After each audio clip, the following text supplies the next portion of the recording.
अरे ये तो बहुत अच्छा हो गया। अगर वहाँ से नसरीन को तनख्वाह मिलती है तो हम यहाँ से मिलने वाले पैसे जमा करेंगे, और जब हिकमत वाला घर भी बिक जाएगा तो सब अच्छा हो जाएगा। तुम पूरे घर का पैसा नहीं ले सकती।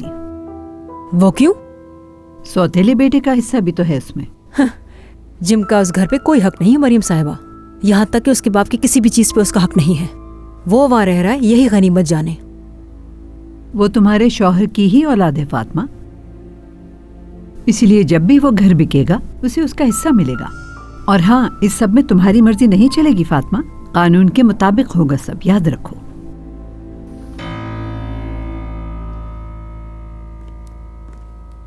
करीम साहब आ चुके हैं। सादिया साहिबा कह रही हैं कि खाना लगा दें। ठीक है, तुम ऐसा करो, ये लेकर जाओ अंदर।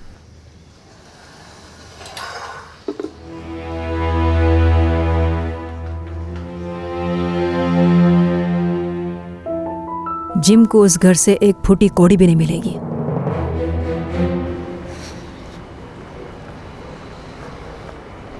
ज़ैनब, डरो मत, मैं हूँ।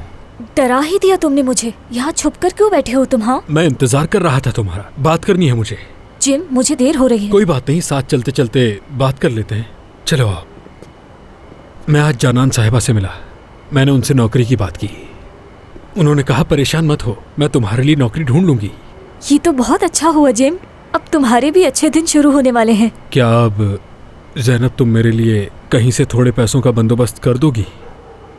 देखो, वादा करता हूँ मैं भी तुम्हारी मुश्किल में काम आऊंगा। ठीक है, करती हूँ कल। शुक्रिया तुम्हारा ज़ैनब, जब तक जिंदा हूं कभी नहीं भूलूंगा तुम्हारे इस एहसान को मैं। काश तुम मेरी बहन होती नसरीन की जगह। मेरे आसपास जितने भी मर्द हैं या तो मुझे बहन समझते हैं या अच्छी दोस्त। चलो अब मजाक बंद करो, इतनी भी अच्छी नहीं।